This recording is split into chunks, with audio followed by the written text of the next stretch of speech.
Como formar novas lideranças na empresa? Esse vídeo de hoje eu quero trazer várias coisas bem práticas mesmo que você pode fazer enquanto líder para formar novas lideranças dentro da tua equipe. Porque assim, eu diria que se eu pudesse nomear uma das principais missões e responsabilidades de uma líder é formar novas lideranças. Porque assim, se você fizer um trabalho muito bem feito, a empresa vai crescer, o seu time vai precisar crescer, você vai precisar alcançar novas posições para lidar com novos desafios. Se você não tiver formado novas lideranças, você vai ficar travada, para não falar qualquer outra coisa.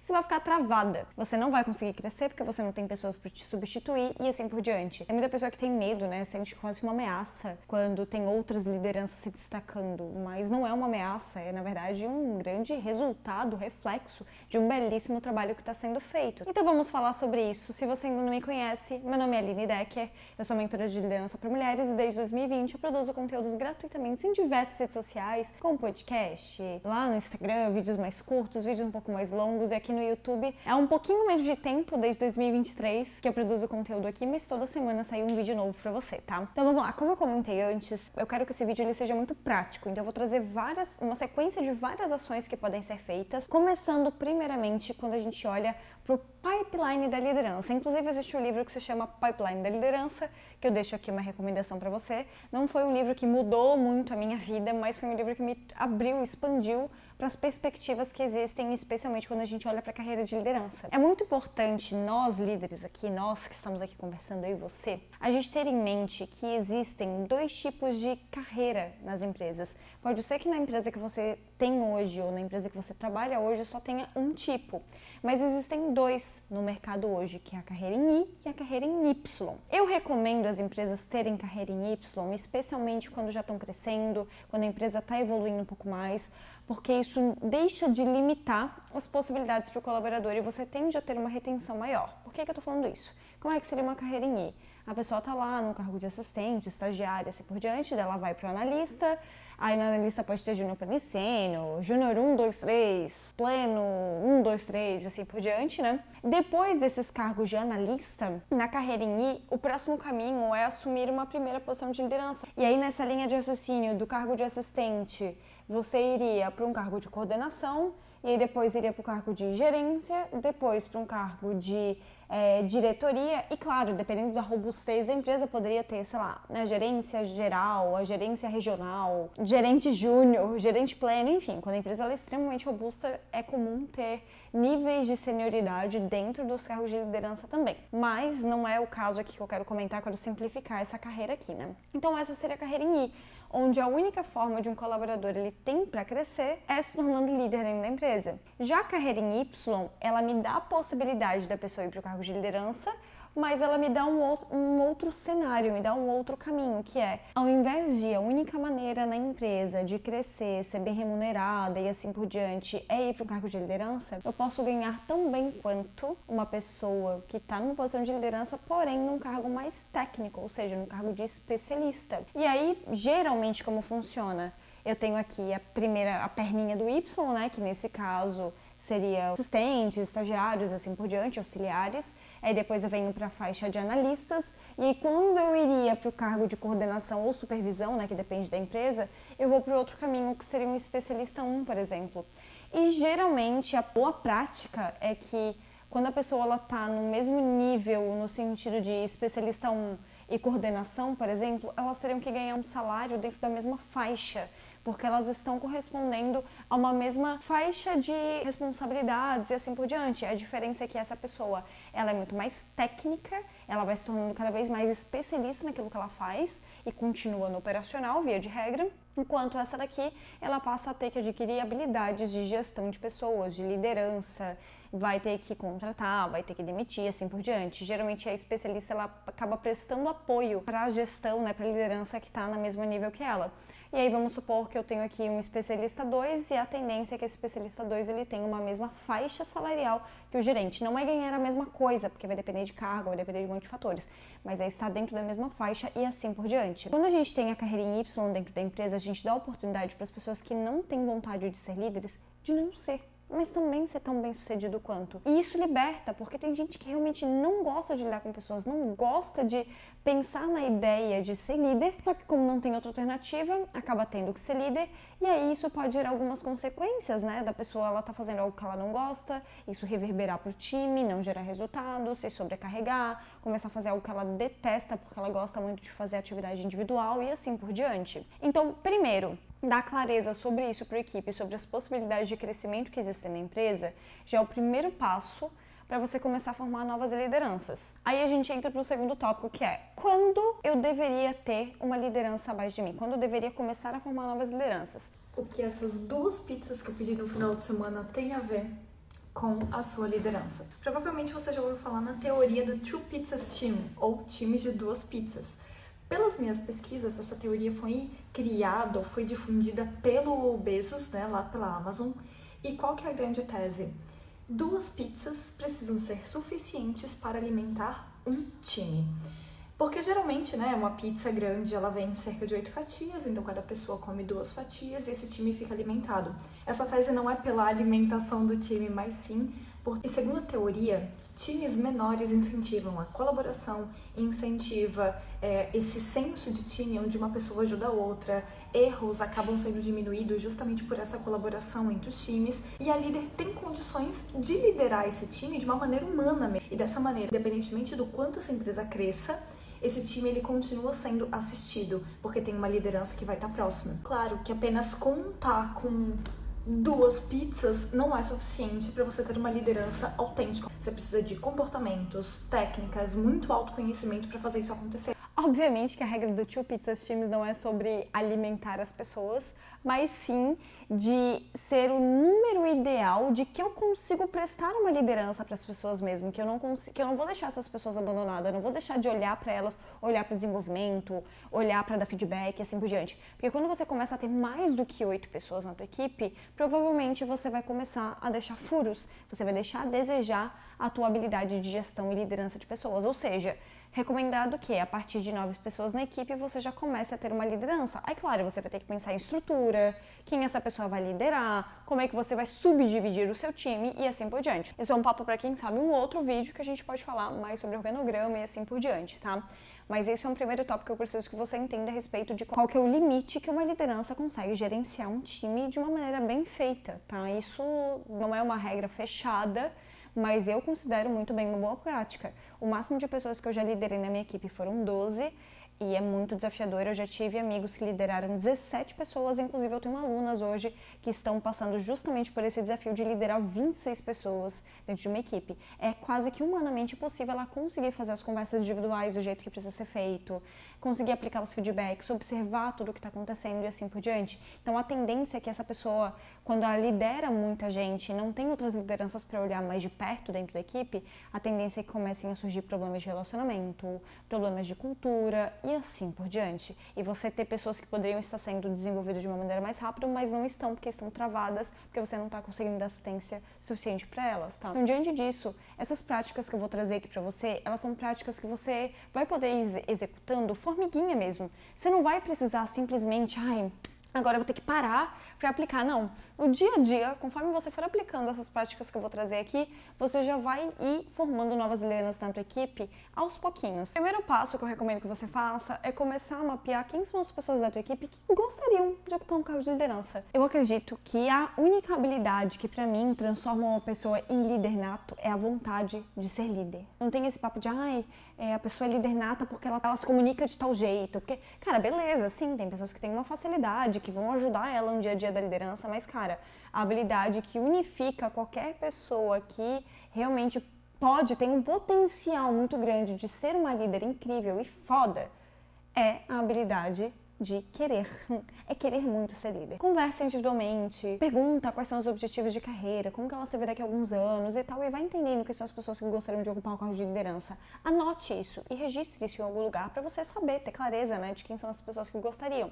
Uma outra prática que eu vou recomendar que você faça tem um vídeo aqui no meu canal que se chama Os 8 comportamentos da mulher líder, ou os 8 comportamentos da liderança feminina, ou os 8 comportamentos da liderança autêntica, agora eu não me lembro exatamente, tá? Mas tem esse vídeo onde eu falo sobre o método 4As e 4Cs, que é um método onde eu explico quais são os 8 comportamentos que eu acredito que são os comportamentos essenciais para qualquer liderança que vai gerar muito resultado na empresa. Por que eu tô te falando isso? Eu recomendo que você pegue esse vídeo ou você envie para as pessoas que gostariam de ser líder, para elas entenderem, assistirem, estudarem um pouco sobre isso, ou que você verbalize para as pessoas da tua equipe quais são os comportamentos esperados que você gostaria de ver nessas pessoas. São comportamentos como autoconhecimento, autenticidade, ativação, atenção, fazem parte dos 4As, agora indo para os 4Cs. Coerência, coragem, criticidade e combinatividade. Eu explico cada um deles passo a passo dentro desse vídeo para você entender. Mas tendo pessoas que se comportam com esses comportamentos dentro da tua equipe, você já vai ter assim, até um alívio na hora que você vai pensar em promover alguém.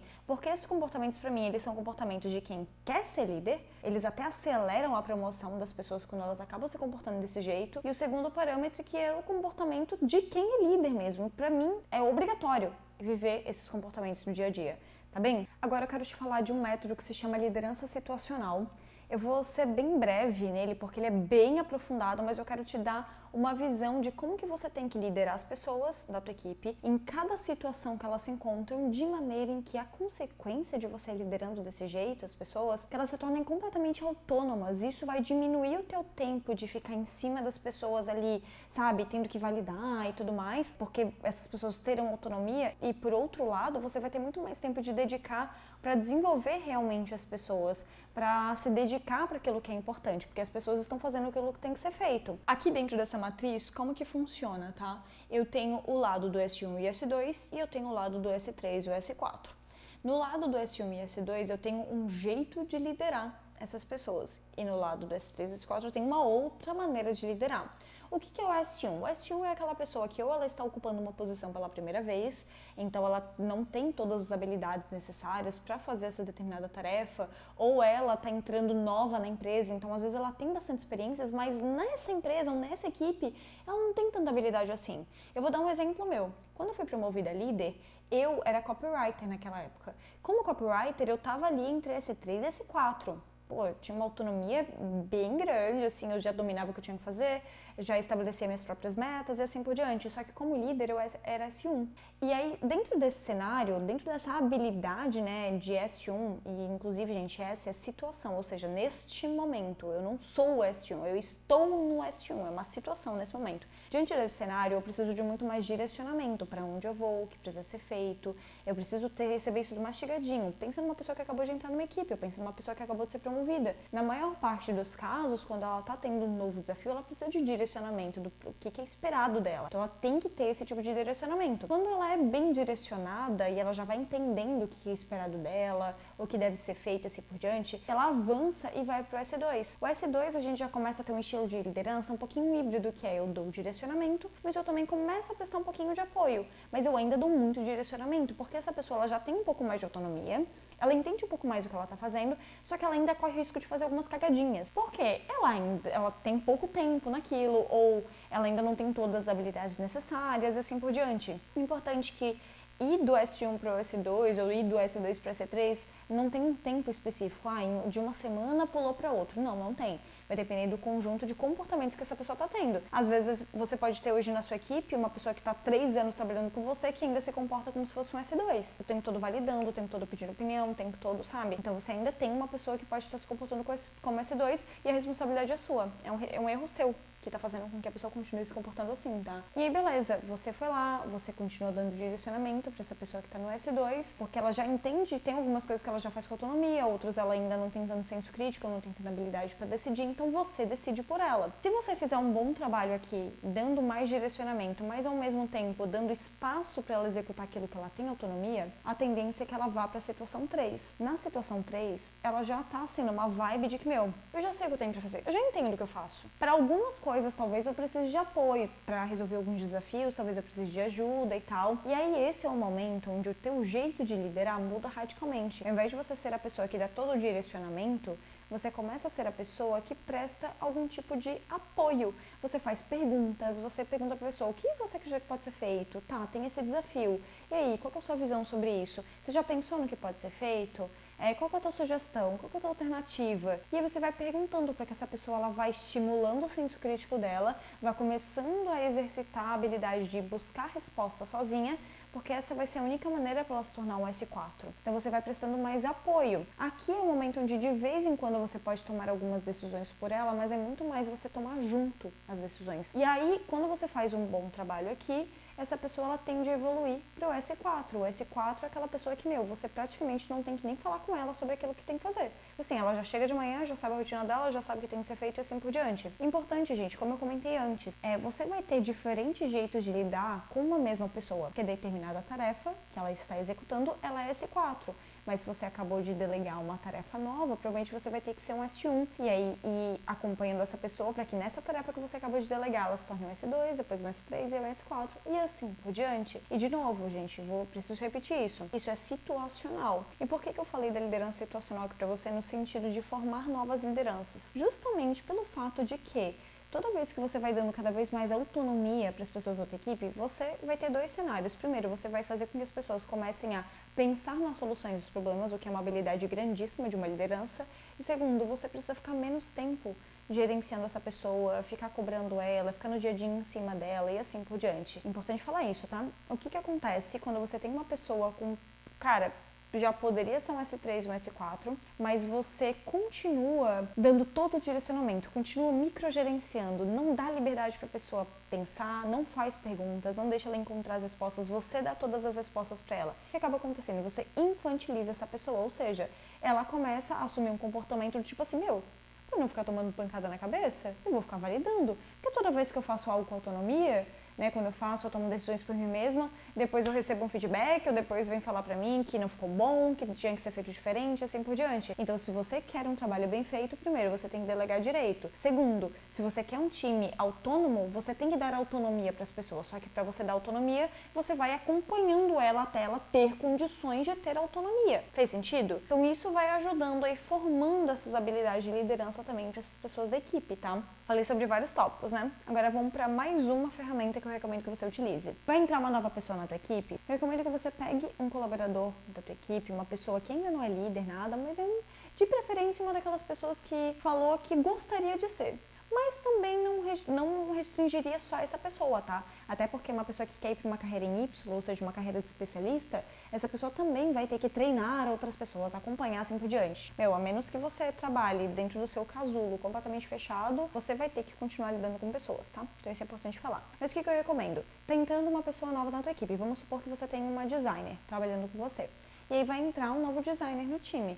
Coloca essa designer para ser como se fosse um anjo, essa pessoa, uma sombra, alguém um padrinho, uma madrinha, que vai acompanhar essa entrada dessa pessoa. Coloca ela para ser uma pessoa responsável para aplicar os feedbacks, então treine essas pessoas de como fazer feedback também, obviamente, mas pede para acompanhar, pede para conversar, pede para essa pessoa que vai mostrar onde é que fica o sistema, onde é que fica isso, onde é que fica aquilo. Cara, fazer essa prática vai te dar dois grandes benefícios. O primeiro, vai liberar tempo da tua agenda para que você não precise ficar cuidando dessas pequenas coisinhas. E o segundo, vai desenvolvendo musculatura de lidar com pessoas nessa pessoa da tua equipe. E aí ela já vai conseguir ver se ela gosta disso, se ela não gosta. Porque é muito comum as pessoas falarem, nossa, meu sonho é ser líder. Mas quando ela começa a praticar algumas coisas, ela fala, Deus me livre isso aqui. Isso é muito comum, tá? Ou o contrário, pessoas que falaram, Deus me livre ser líder e do nada estão gostando de tá ajudando outras pessoas também. Então vai testando. Só que coloca essa missão como um ponto de desenvolvimento mesmo. Às vezes você pode até colocar essa missão de ser um anjo e tal dentro do PDI da pessoa, né? Dentro do plano de desenvolvimento individual.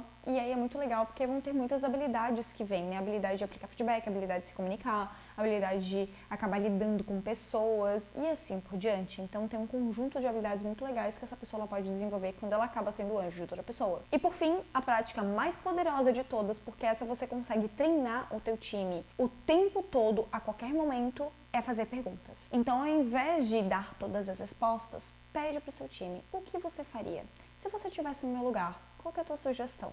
O que você faria na minha posição? Ah, eu não sei o que fazer, tal. Meu, então faz o seguinte, vai lá, pensa, daqui meia hora você volta com 3 alternativas do que pode ser feito diante disso. E vai fazendo perguntas, porque se todas as vezes que o seu time tiver um desafio, você dá as respostas, você simplesmente vira gargalo. Sabe até aquelas coisas bem básicas do tipo... Ai, onde é que tá o arquivo? Qual é a pasta que tá o arquivo tal? Meu, ou você organiza as coisas de maneira que os processos fiquem claros para as pessoas terem condições de terem autonomia na empresa, porque também isso é uma questão, né? Tipo, as coisas estão tudo bagunçadas, todo mundo joga os links em tudo que é lugar diferente, daí é muito difícil você ter um time autônomo quando as coisas estão uma bagunça. Então esse também é um trabalho seu, tá? Mas vamos lá, meu, a pasta é uma pasta normal, a que todo mundo acessa. Aí você fala, tá na pasta tal. Aí na próxima vez, ai, porque assim, você me passou tal coisa, mas eu não achei. Onde é que tá? E aí você fica o tempo todo respondendo, ai, deu um problema aqui. Que a gente pode fazer? Ai, olha aqui, tem um problema, você tem que resolver. E aí você olha pra pessoa e vai fazendo perguntas de volta. Meu, lembra que a gente conversou sobre isso? Lembra que eu te mandei o link? Onde que eu te mandei esse link? Ah, foi aqui no WhatsApp, então pronto, tipo, pronto, já sabe. Eu não precisei dar resposta. Eu fui fazendo pergunta até ela encontrar. Ai, mas e tal situação, o que a gente faz? Tá, eu tenho uma alternativa aqui, uma sugestão de alternativa, mas o que você acredita que pode ser feito? Quero ouvir de você. Quais são as tuas sugestões? Ah, eu acredito nisso, nisso. Ah, legal, eu pensei parecido, eu iria para um caminho tal. O que tu acha desse caminho? E aí você vai conversando, fazendo perguntas, fazendo com que as pessoas elas pensem. E isso é muito importante, tá? Isso desenvolve, inclusive, um dos 8 comportamentos que eu mencionei antes, né, dentro do método 4As e 4Cs, que é a criticidade, que é fazer a pessoa pensar. Tá? Com o senso crítico, usar a cabeça dela, usar a massa cinzenta que ela tem ali para algo produtivo de alguma maneira. Espero que essas orientações tenham feito sentido para você, porque elas são extremamente aplicáveis. Estou falando sério, não cria barreira, elas são extremamente aplicáveis. Não vai dar mais trabalho para você aplicar, muito pelo contrário, vai te liberar tempo aplicar elas. Então, coloque em prática e vá formando novas lideranças da tua equipe. Uma última sugestão que eu vou trazer aqui para você é: você pode sim matricular as lideranças da tua equipe em formações, cursos e assim por diante, externos, né, de entidades externas, de escolas externas, para ir desenvolvendo habilidade de liderança em pessoas que ainda não são líderes ou pessoas que já são líderes. Atualmente na escola ela, nós temos líderes que foram matriculados por empresas, tanto que ainda não são líderes, né, não ocupam ainda o cargo de liderança, mas já estão sendo antecipados e preparados para essa posição, quanto líderes que já ocupam essa posição estão sendo desenvolvidos nesse momento. Então, os dois cenários podem economizar muito do seu tempo de líder, né, na hora de formar essas pessoas, mas assim, não dá para se ausentar do seu papel em fazer a manutenção desse desenvolvimento de liderança, não dá para simplesmente terceirizar, botar para uma empresa, a tal empresa se vire, porque no dia a dia o que vai ditar se essa pessoa vai realmente se desenvolver é a liberdade que você vai dar para ela aplicar. Então não adianta de nada você ter uma pessoa que tem um potencial absurdo de autonomia, sendo que você sempre está microgerenciando e infantilizando o comportamento dela. Beleza? Beijo, se inscreva aqui no canal se você ainda não está inscrito, deixe no comentário o que você achou desse vídeo, tá? E ativa o sininho para receber notificação dos próximos vídeos. Ah, e se você precisar de ajuda para formar novas lideranças na tua equipe, ou até para formar a sua liderança, tem um link aqui na descrição para você fazer parte da escola.